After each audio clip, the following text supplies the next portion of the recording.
اسلام آباد میں ہیوی اور پبلک ٹرانسپورٹ کو تاحکم ثانی معطل کر دیا گیا ہے۔ وفاقی دارالحکومت میں پبلک اور ہیوی ٹرانسپورٹ کے حوالے سے ضلعی انتظامیہ نے اہم فیصلہ کر لیا، جیسے شہر میں ہیوی اور پبلک ٹرانسپورٹ کی آمد و رفت کو تاحکم ثانی معطل کر دیا گیا ہے۔ ضلعی انتظامیہ نے شہریوں سے اپیل کی ہے کہ وہ سیکیورٹی اداروں کے ساتھ تعاون کریں۔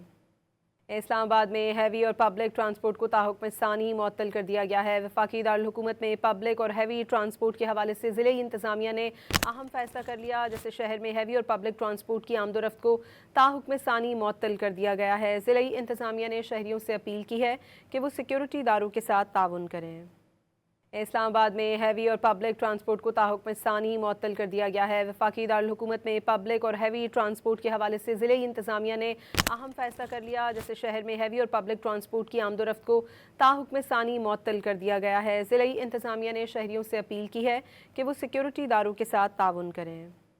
اسلام آباد میں ہیوی اور پبلک ٹرانسپورٹ کو تاحکم ثانی معطل کر دیا گیا ہے۔ وفاقی دارالحکومت میں پبلک اور ہیوی ٹرانسپورٹ کے حوالے سے ضلعی انتظامیہ نے اہم فیصلہ کر لیا، جیسے شہر میں ہیوی اور پبلک ٹرانسپورٹ کی آمد و رفت کو تاحکم ثانی معطل کر دیا گیا ہے۔ ضلعی انتظامیہ نے شہریوں سے اپیل کی ہے کہ وہ سیکیورٹی اداروں کے ساتھ تعاون کریں۔